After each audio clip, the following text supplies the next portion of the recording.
Alright. So I just kind of wanted to rant about this for a second, because I'm kind of strongly opinionated about this, but I don't want to make this into a fully fledged video because it probably won't be like super long lasting. It probably won't be relevant for very long, but I still wanted to talk about this and why I don't think that the Record of Ragnarok anime adaptation will be very good at all. So I pulled up a couple things here. You can see. Alright, you can see it good enough. What I've pulled up here, so I want to talk about this first, is the trailer for Record of Ragnarok. We have, for the most part, nothing really super special with the animation. Pretty, like, plastic, normal-looking character designs, which is where, or not character designs, but, like, character models, which is where my first issue with this adaptation comes in, because you get a shot like this, which just looks so, like, basic anime-esque, where, like, compared to, like, some of the panels that look, like, they can look beautiful. So you got, like, super detailed, nice, like, well-made, type. It's very detailed. It's like Boichi's artwork. And, of course, when Boichi's artwork was adapted into anime, it just was not as impressive as in the manga. But I guess that's just what you come to expect from an anime adaptation. Now, next, I want to go to these sections with the action. I don't think any of it looks particularly bad. However, there's this one shot. Okay, so you get these two characters fighting. This big explosion. I think it's right here. This shot, where we get no animation. It's just them standing there with the shaky thing, and like some special effects. No animation, no anything, nothing to show in its trailer. But fine, whatever. It's not like the trailer can like super accurately portray how it's like. Just not very impressed by it. Didn't do a great job. Okay. So next, there's the director. This is going to be the first time that he is, sorry, I'm out of breath. This is going to be the first time that he is, directing at the helm and being the main director. Most of else, what he's done is, like, some storyboarding, some key animation, and some episode directing for mostly just, like, small-time, like, comedy series, except for, namely, he worked on some in-between animation on this. He worked on a little bit of Krokno, namely a couple episodes of Fullmetal Alchemist Brotherhood that he worked on, and he did key animation for Fairy Tail. Now, as far as I know, he did a pretty good job on this. I don't know, I haven't fucking watched Fairy Tail, but for the most part, it doesn't seem like he'd be the type of person to consistently do, shows like Record of Ragnarok, which have a lot of importance in like action and action directing. So I'm not that that's kind of seems scary, especially also considering what else is an action series that was directed by someone who normally does like small time comedy series is Berserk 2016-17. So I'm not saying it will be as bad as that, but could be. Next, let's look at the studio. With the studio, it's like, oh, okay, that's cool that they work on Gridman and Hellsing Ultimate, but they didn't. They helped working on it. They also worked on this one, which infamously had pretty poor adaptation, but they only worked on it. They didn't actually do like the main work. So then we look at all of the ones that they did main work on, mostly 7s with a couple 6s, and this one in particular being a 3.2.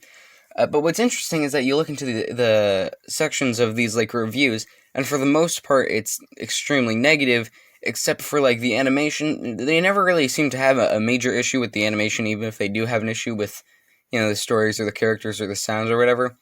It's never like that bad with the animation. Sorry, let me grab my breath. But the other bit that worries me is how they are going to adapt things like this into animation. Because with super detailed portraits like this, it'll either come out. It's very like manga-esque. It doesn't look super like. It doesn't look like there's a lot of motion. There's a there's a lot of impact in these images, but it doesn't look like there's as much motion with these images. So that reminds me of something like One Punch Man manga, which was adapted extremely well, but it looks nice because it has all of the insane detailed uh, animation that you'd like from insanely detailed artwork like this. So if you have a animation that just looks like kind of sloppy and not very interesting, then what's the point, you know? The other thing is how adapting it from the manga, they're going to have to take their own liberties with how the different characters are designed. So, like, when they adapted something like I don't know, like Aizoken, when that was adapted, it kept the same sort of uniqueness of the designs from the manga. They kept the same uniqueness of the designs from the manga of Ping Pong when they adapted that into the animation. Um, with something like Devilman Crybaby, they made it their own thing, but they still made it like unique and interesting. This doesn't look unique or interesting at all to me. Neither does it look detailed or interesting. So, not super excited about that. But then I wanted to talk about JoJo's for a bit. Because JoJo's, you like this scene of Josuke where he's riding a motorcycle against fucking Highway Star, and he jumps over this baby. Obviously, this is an iconic scene. Everyone loves it. It's awesome. And this is what it looks like. And then this is how it ends, is you just see all of, like, the pieces of the motorcycle combine. Here, you don't, like, it's not, like, super intense animation. You just kind of see them all, like, collide, and then they are fixed. And because in the manga, when you look at it, it's got, it's got a spread that looks like this. This is meant to be viewed as a manga. This is not meant to be, like, animated. Which, when it was animated, it was just meant to look as close to the manga as possible. JoJo's infamously does not have a lot of animation, because for the most part, that's what the manga looks like. It's just nice-looking character designs on, like, standstills. They aren't, like, big, explosions. They're just, cool back and forths between the character designs. And you compare that to something like Dragon Ball, which, when animated, I mean, obviously, this was in the 80s, so it wasn't super great animation, but for what they did, they adapted the manga pretty well. Because you look at the manga, and the manga was made for animation in mind. Now, let me pause this here. Here we go. Ooh. You look at this, and you see that it's animated. It's basically animated. It has movement. It's constantly moving. You see, like, exactly how Akira Toriyama imagined it in his head and put it onto the pages of manga. Now, obviously, Dragon Ball doesn't have a great adaptation because of the poor pacing. Which reminds me of the pacing. Record of Ragnarok is a fucking tournament arc, the series. You know what else is tournament arc, the series? Is God of High School, which wasn't super well paced. Most tournament arcs in anime aren't very well paced. Dark Tournament was cool, and that's... I mean, there were some good tournament arcs in anime, but for the most part, it's poorly paced. So why would this...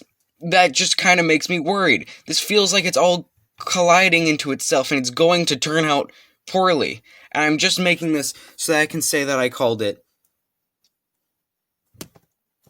That's all I have to talk about. One other thing that I forgot to mention is that with the Record of Ragnarok anime being the first official Western translation of the story, if it turns out poorly, then the story is probably going to have a lot worse of an impact. And if it turns out poorly, nobody's going to watch it, leading to nobody being interested in it in this market, leading to them never translating it because nobody wanted to see the anime, so why would anyone want to see the manga? So then there are going to be a lot less people reading the manga. Or there are going to be a lot more people reading the manga because the anime is so bad that everyone's like, just read the manga instead. But there's still no official translation for it. So while I myself am very willing to, just go online and read whatever scans are available, that's not for everyone. So that could also just lead to some stupid shit. Oh yeah, or they could also just, pull a Kingdom anime adaptation and make the trailer look 2D and then make all of the animation garbage, gross CGI, and then it'll turn out looking even worse than I could have ever imagined. So who knows? I guess we'll have to see and find out.